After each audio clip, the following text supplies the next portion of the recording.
So, today, guess what today is? What is today, Dane? Glad you asked. Today is when Jungle Cruise came out on Disney Plus, and you know me, I watched it, and I'm going to review it for you. So, July 30th is when it opened. The plot of Jungle Cruise is it's this magical tree that can heal any illness and break any curse one of its leaves or petals can. They call it petals, it's really just a leaf. But if you take this leaf and, make it into medicine, it can heal anything. Basically, it's the flower from Tangled. So, yeah, and Dr. Lily and her brother McGregor are trying to get this petal, plus a lot of other people throughout the ages because it's an urban legend, but Dr. Lily and McGregor are introduced right away because McGregor is giving a presentation to the society, and yes, it is the Society of Explorers and Adventurers because Dr. Albert Falls himself is named right away, so obviously that is going to tie into the Society of Explorers and Adventurers TV series coming to Disney Plus.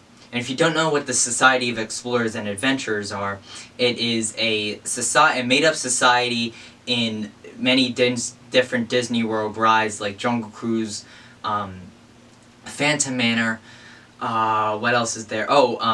Pleasure Island. So the reason her brother is giving this presentation is because she was already declined the journey for the societies, and he is too, so she steals Dr. Albert Fall's arrow. So after she does this, we also meet a prince who is going to steal the thing as well.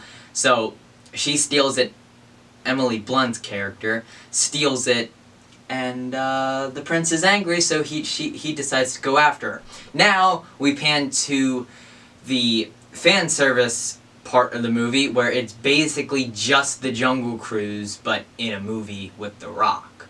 You've seen it in the trailers, it's just him going through the Amazonia, and they make the backside of water joke. They have the natives, which is severely outdated now.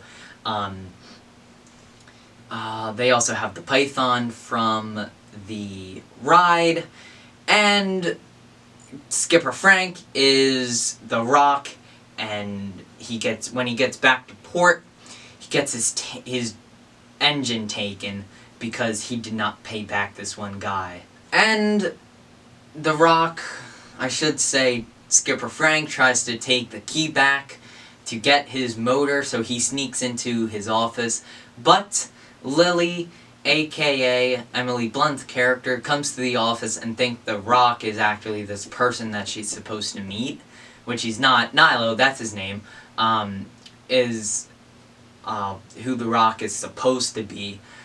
She wants to meet Nilo to take her and her brother up to where the tree is supposed to be, and she meets The Rock, thinks he's Nilo, they make an agreement, except she figures out quite quickly that this is an imposter because the real Nilo actually meets her.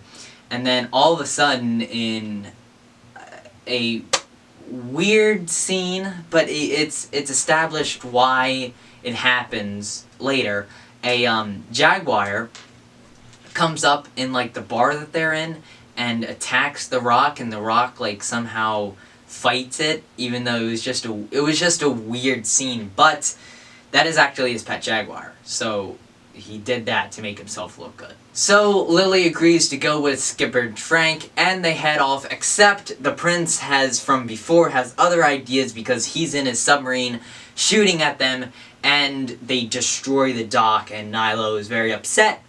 Anyway, they go in the Amazon, the prince is following them too. Let me just be the first one to say that this jungle set is amazing. It is beautiful, the night is beautiful. Later on in the movie when they, spoiler alert, when they actually get to the tree, because he knew they were going to get to the tree, that is stunning. It kind of reminded me of Avatar. It kind of looked that like kind of same colors a little bit, but it was just absolutely beautiful. So then we pan to the prince and his crew, and they're in a cave where the myths are who were the people decades ago that tried to get this tree petal, and they were cursed, and now they're like stuck to the wall. So the prince awakens the myths and tells them that they need to get that arrow from Lily, so they go after. One's like a honey guy, one is a snake guy, which I did not have a good time watching that because I hate snakes. They're my biggest fear. I absolutely despise them, so oh god, I was freaked out a little by that. One's like a vine guy where you can like stretch or whatever. And I thought there was another. Oh, there's like a mud guy. Like a mud, you can turn to mud, something like that. So after this we have the rapid scene, which is supposed to be trouble, but of course it's not because it's solved right away. And then right after this we're introduced to the actual natives. And this whole scene just made me very uncomfortable because Disney took away the native scene in Jungle Cruise. So I'm not quite sure why they didn't go into this movie and change this, because they obviously had time to, because the Jungle Cruise was announced in December, I believe, December or January, and you know they work on these things months in advance, and this was supposed to come out a year ago. So the film was done. I'm not quite sure why they couldn't go back in and fix some of the things because the natives are outdated now, but I don't know. So we're introduced to Trader Sam, which is pretty cool. Trader Sam's a woman in this, so very cool. You don't see a lot of women chiefs, which is, you don't see a lot of women chiefs in movies, so, it's not like in Peter Pan where they're saying what made the red man red or whatever. You knew I wouldn't go this far without mentioning the prince again, because he's a little bitch boy and I hate him. And guess what he did? He attacks the natives because, I mentioned before that the gang, McGregor, Lily, and Frank were captured, except Frank knows Trader Sam, so it was all a setup. So you come to like the natives a little bit. But then the prince attacks them and kills half of the natives and drives all of them away.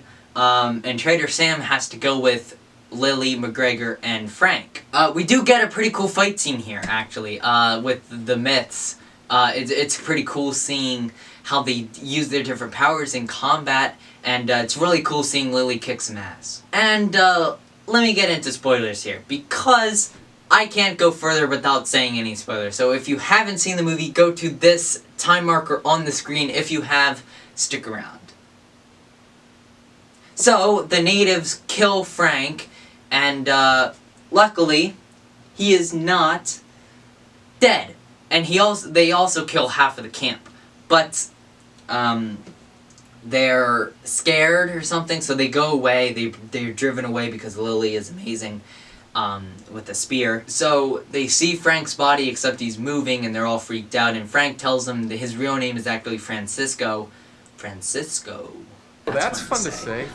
Anyway, Frank tells them his real name is Francisco, and he is actually he should be a myth, because he was part of that original group, and he was not cursed. Yes, that does sound familiar. He's been around for like 400 years. The reason that the myths were kept in that cave is because Frank actually trapped them there, because the one, the bad guy of the whole movie, there's actually two bad guys, but the myth bad guy, he was a bad guy, so Frank didn't want him going around and, doing stuff to the Amazon, so he trapped him in the cave. And then he went to the town, built a boat, and then he, established the Jungle Navigation Company. And so let's skip ahead in the movie. I don't really want to spoil, because there's big parts in this movie that I don't really want to talk about, just because it's just, I don't know. I feel like some people actually do watch the spoiler stuff, but I don't want to give away the movie, whole that I do sometimes. So, let's skip ahead. So the prince, captures McGregor, who is the brother, and McGregor kind of reminds me of Edmund from Lion, the Witch, and the Wardrobe, where Edmund gives, all the secrets to the White Queen, even though she was very manipulative. He's not, but he just reminds me of Edmund for some reason. It must be the English accent. But then we pan back to Lily and Frank, and they found where the tree is. Yes, very, very happy, except McGregor already told the prince where the tree is, so when they find it, they also find the submarine, and the prince, McGregor, Frank, everybody goes into the tree because they don't want to kill Lily or Frank because they know the secrets of the tree. So when they're in the tree, it's dead, and they need to do something with the arrow to awaken the tree, and they do it successfully. I'm not going to tell you how, but they do it successfully. And Lily gets a petal, and she is, talking to the prince, and they do a really cool move where Lily throws the petal down, and Frank catches it because the Jungle Cruise boat is underneath the branch where Lily is on. So that's a very cool scene. And from there, the prince deal with the myths are broken, so the myths kill him.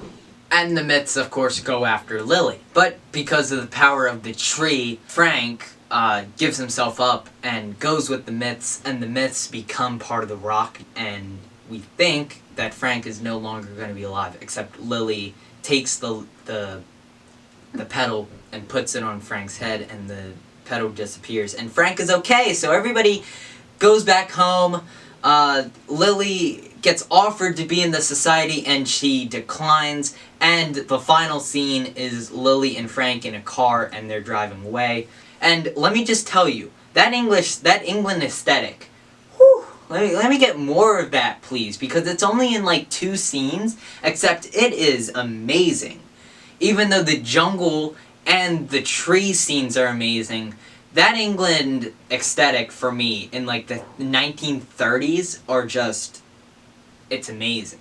So, welcome back. People who didn't want spoilers. I always say in like interviews or even on here sometimes, you really need to watch the movie before this, because it would make a lot more sense. My thoughts make a lot more sense. But anyway, let me get into my overall thoughts of the movie. So I did like it. I thought there was a little, the fan service was a little, it felt to me like they were going the Pirates of the Caribbean route, where there's not as much fan service as there should be, opposed to a movie like Haunted Mansion, where there's a lot of fan service, or Country Bears, where there's like no fan service at all.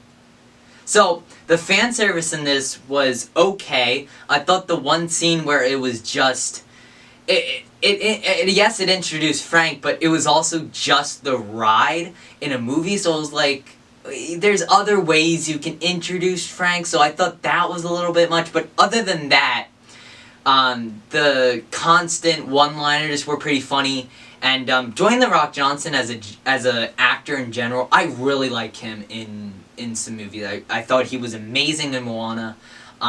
He was okay in this. He was really funny in this. Emily Blunt was really good in this. I'm not sure who the guy who played McGregor is named, but he was really good because McGregor literally says this, and he is now Disney's 3rd outwardly gay character, and the 3rd first openly gay character, according to many people on the internet. But McGregor says to Frank that the reason he goes on these adventures with Lily is because Lily was the only person after McGregor came out to his family. Lily was the only person that stuck with him. So as a thank you, McGregor stuck with Lily. And that's really, really good. His character was really, really good. I thought his character development was superb. And let me just talk about the natives in this movie. That made no sense to me. I really think they did, and they also have like a native drink or something over in Disney Springs now, which that doesn't make any sense at all to me, because they took, and they're taking the native things out of Adventureland too, and I'm not complaining about them taking the things out of Disney World. I'm saying it's just a little bit weird that they don't have that stuff in the ride anymore, but they still have it in the movie, and they're still branding natives to Jungle Cruise, even though they're taking everything like that away. Also, the accuracy to the ride, again, it's based on it. It's not like Haunted Mansion, where almost everything is, and that's one of the downfalls to Haunted Mansion, is that almost everything is, something has to connect with the actual ride. And this, it's not really. I mean, the plot has nothing to do with the ride. It's completely different. And that's what I think makes the Pirates of the Caribbean movies good, is where, and this, I'm not comparing this to the Pirates, or I kinda am. I'll explain that later. Where the Pirates movies, the only thing that was really connected to the ride was the name and the dog with the keys, if I'm remembering correctly. That's the only real thing that connected to the ride. And I was talking about this to somebody else. Jungle Cruise really reminded me of Pirates. And the way that they made this, it looked like they were taking pages out of the Pirates, like, script. The way the new plot was something right out of Pirates. The new characters were something right out of Pirates. It was the same ideas as Pirates, if you know what I mean. It wasn't the exact same movie, but for me, that doesn't work. They didn't do that for Country Bears, and they didn't do it for Haunted Mansion, and those movies aren't very good, so I get why they're trying to stick with that formula, but for me it didn't work, because Pirates of the Caribbean is one of my favorite Disney movies of all time. I mean, it's so great. Overall, Jungle Cruise was a good movie. I would recommend it to you if you are looking to spend $30 on Disney Plus Premier Access, but I do recommend going to the theater, because unfortunately, I booked all of these movies. I booked Cruella, I booked Black Widow, and I booked this before I was fully vaccinated. So, I kind of shot myself in the foot there, but if I could go see this in the movies, I would. So I do recommend going to the movie theaters, especially after the recent developments with Scarlett Johansson and Emma Stone with the Premier Access drama. And overall, I give this one a 6 out of 10. Because, like I said before, it was a great movie. I thought it was great acting, but the natives made no sense, and they got almost three full scenes dedicated to them, and Trader Sam was in it. And but it's also tricky when you take a beloved ride and make a movie about it. This could have been way worse, but I'm still gonna give it a 6 out of 10. I hope you enjoyed the review. If you did, let me know by leaving a comment and liking down below. And consider subscribing. It would make me a very happy man. And with that, I will see you in the next one. Have a magical day, everybody.